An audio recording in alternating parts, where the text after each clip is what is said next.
संसदेत महिला आरक्षण संदर्भात जे विधेयक होतं ते नामंजूर करण्यात आलेलं आहे। पाहायला गेलं तर या ठिकाणी सर्व महिला आहेत, महापौर माजी महापौर देखील आहेत। मॅडम, जे बिल होतं ते आता नामंजूर झालेलं आहे। एक नाराजी शिवसेनेमध्ये आहे। एकंदरीत पाहायला गेलं तर विरोधक आणि मोठ्या प्रमाणात या ठिकाणी वोटिंग केल्यानंतर कुठेतरी आता 2/3 वोट कमी पडलेला आहे। त्यामुळे काय पाहायला गेलं तर कसं बघतात विधेयक मंजूर होण्यासाठी अनेक प्रयत्न केले होते। मला असं वाटतं की सगळ्यांनी राजकीय जोडे जर बाहेर ठेवून आले असते आणि महिला विधेयकाला मंजुरी दिली असती तर खऱ्या अर्थाने महिलांचा सन्मान करता आला असता। 2/3 मतदान हे झालं पाहिजे होतं त्या विधेयकाच्या बाजूने।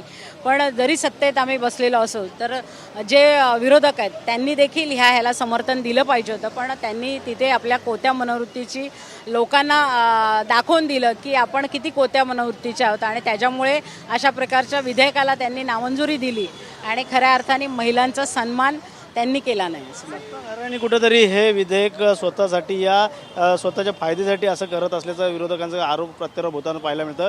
का वाटतं येणाऱ्या काळात महिलांसाठी मोठी संधी होती ती हुकली। मला असं वाटतं की जर ते असे विचार करत असतील की सत्ताधाऱ्यांच्या फायद्यासाठी हे होतंय, खऱ्या अर्थाने विरोधकांच्या पण महिलांना हा आरक्षणाचा फायदा झाला असता हा त्यांनी विचार केला पाहिजे होता।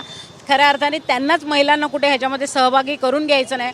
वर्षानुवर्ष जे राजकारणामध्ये आहेत त्यांनीच पुढे राजकारण करत राहावं, महिलांचा सहभाग ह्याच्यात होऊ नये अशी मनोवृत्ती त्यांची होती, म्हणून मोदीजींच्या ह्या विधेयकाला त्यांनी नामंजुरी दिलेली आहे। येणाऱ्या काळात तरी हे विधेयकासाठी पाठपुरावा केला जाणार का? अशी संख्या संसदेत वाढणार का? मला असं वाटतं की ह्याच्या पुढे परत एकदा हे विधेयक आणलं जाईल आणि त्याला खऱ्या अर्थाने मंजुरी सर्व पक्षांनी दिली पाहिजे।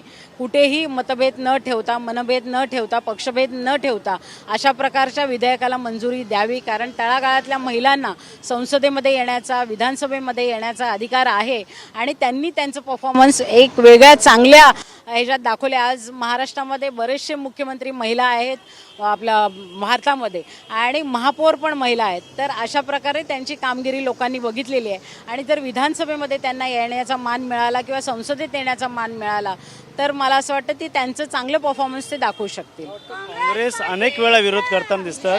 हे विरोधक जर आलं असतं तर त्याचा फायदा किती झाला असता, मात्र समोरच्या पार्टीला काय तोटा झाला असता? मला असं वाटतं ह्याचा फायदा सगळ्यांनाच झाला असता। कारण मी असं समजत नाही की फक्त सत्ताधाऱ्यांकडेच तेवढ्या स्ट्रॉंग महिला आहेत असं नाही आहे। विरोधकांच्या पण महिला त्या स्ट्रॉंग आहेत आणि त्यांनी आपला परफॉर्मन्स देखील त्यांना चांगल्या प्रकारे दाखवता आलं असतं। त्या महिलांनी हे समजून घेतलं पाहिजे आणि आपल्या नेत्यांना सांगितलं पाहिजे, कारण ह्याचा फायदा फक्त सत्ताधाऱ्यांना न होता संपूर्ण महिलांना होणार आहे आणि त्याचा सन्मान खऱ्या अर्थाने ह्या सगळ्यांनी केला पाहिजे आणि हे विधेयक पुन्हा एकदा येऊन मला असं वाटतं मंजूर झालं पाहिजे। काय इशारा असणार? आता तर तुम्ही बघितलं असेल की हे विधेयक तर नामंजूर झालेलं आहे, पण आता विरोधकाच्या भूमिकेत ते सभागृहात बसतायत। ह्याच्या पुढे ते विरोधक म्हणून देखील शिल्लक राहतील की नाही याची शंका आहे।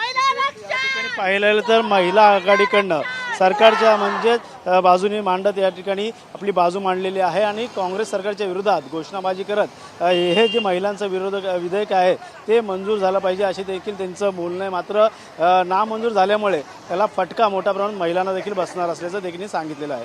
कॅमेरा अथर्वसह गणेश सुरा, TV मराठी, ठाणे।